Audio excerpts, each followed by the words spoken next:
I hope you are well. Yes, All right.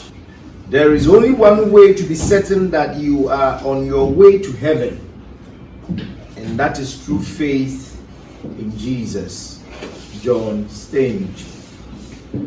Remember what it says. Today, when you hear his voice, don't harden your heart as Israel did when they rebelled. Hebrews 3:15. Two little boys stole a bag of oranges from a neighbor. They decided to go to a quiet place to share the lot equally. One of them suggested the cemetery.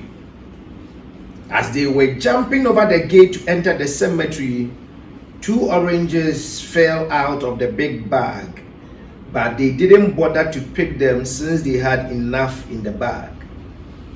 A few minutes later, a drunkard on his way from a bar passed near the cemetery gate and heard a voice saying, "One for me, one for you. One for me, one for you." He immediately sobered up and ran as fast as he could to a church nearby. For the priest, "Father, please come with me. Come and witness God and Satan sharing corpses at the cemetery." They both ran back to the cemetery gate and the voice continued, "One for me, one for you. One for me, one for you."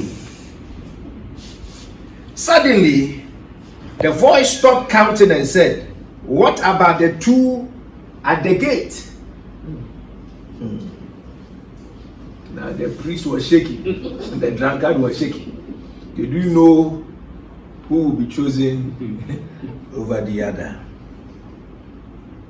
If God and Satan were to fight over your body, as it happened in the days of Moses, you find that in Jude chapter 9 verse 21, when Moses died, his body was contended by archangels and Satan himself. Satan wanted to take the body of Moses, and the archangel also wanted to take the body of Moses. And the archangel rebuked Satan, said, "I rebuke you in the name of the Lord," and he was able to overcome. And so if God and Satan were to fight over your body as it happened in the days of Moses, would there be enough justification for God to win you over?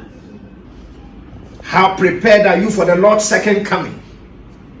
Make sure Jesus is the Lord of your life today and live fully for him. May you hear on that day, "Thou good and faithful servant, come into my rest." Say amen to this one. Amen. You need to say amen to this one than when I say God will bless you with money. May you hear that salutation. Amen. That thou good and faithful servant, come into my rest. Amen. Amen.